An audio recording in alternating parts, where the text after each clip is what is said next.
In this video, we'll go through factoring perfect square trinomials, which are very similar to just a simple trinomial. A square is an object where we have the length and the width are equal. The area of a square, in this case 1 squared, which is 1, is what a square number is. So we have a length here of x and a width of x. The square number is x squared. Let's expand and simplify. 15 squared is 15 times 15, which is 225. X plus 2 squared, we rewrite and distribute.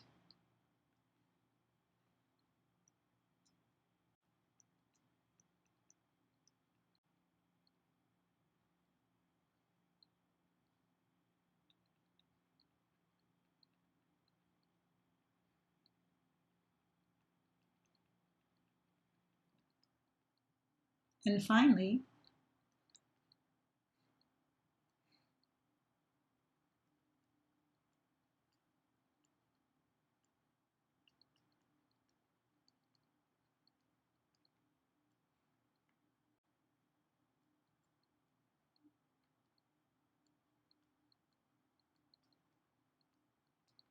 now factoring is going backwards. Just like a simple trinomial factoring question, we start out with x's in the front.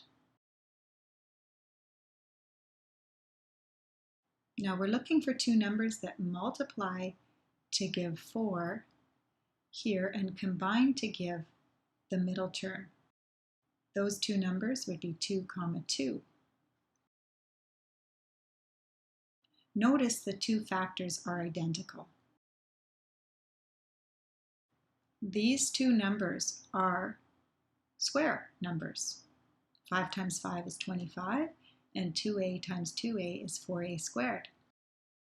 Let's just make an educated guess and put a 5 and a 5.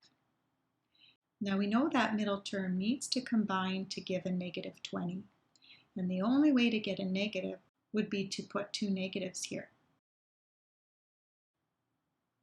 We have 2a times 2a, which is 4a squared. In the last term, we have negative 5 times negative 5, which is positive 25. But are the o and the I correct? Well, let's check. 2a times negative 5, negative 10a, and negative 5 times positive 2a is negative 10a. Those two numbers combine to give our negative 20a. You may realize it's very important to recognize perfect squares. Can you see them? Let's do each separately. We take the square root of the first term and insert it into the first position. We take the square root of the last term and insert it to the last position. Now the OI will result in a middle term, hopefully.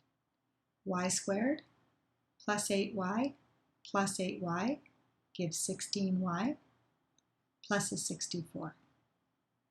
This question can be factored. Next one.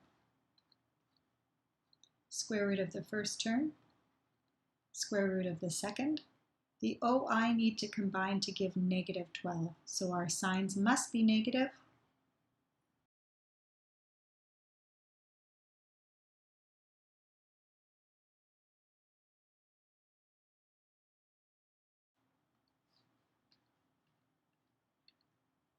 Square root of the first, and we're unable to take the square root of the x, so this one cannot be factored.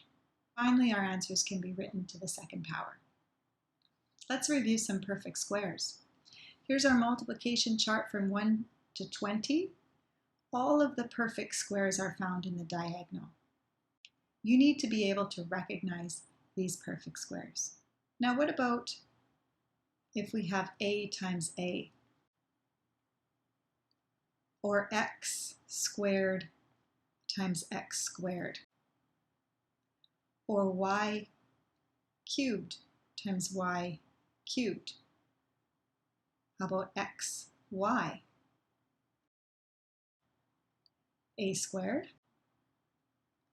x to the power 4, y to the power 6, x squared, y squared.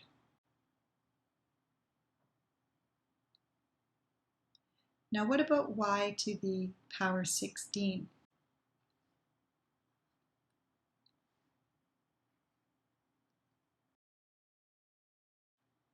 How about y to the 17?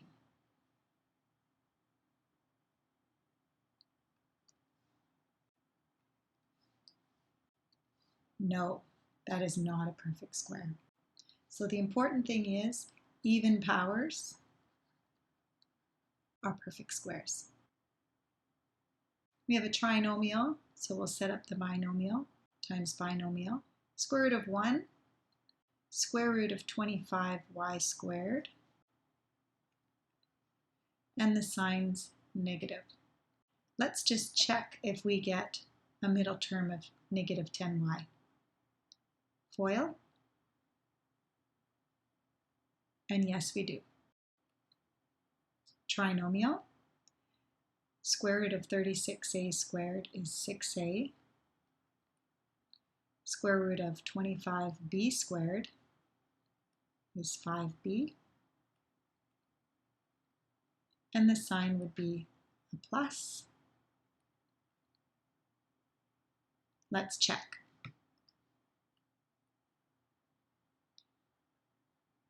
$36a squared plus 30ab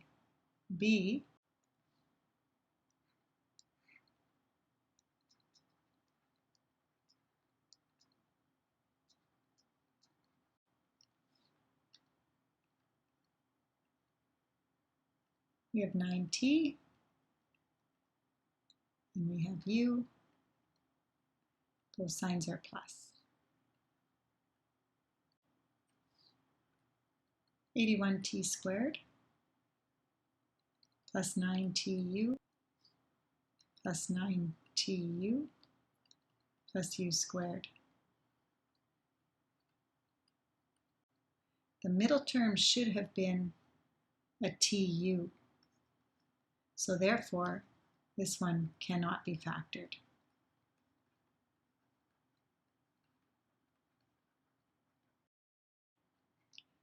So although our f and L worked out, the middle term did not, so this question cannot be factored. So would a perfect square trinomial ever have a last term that is negative? The answer is no, because we need a situation where the two signs are the same.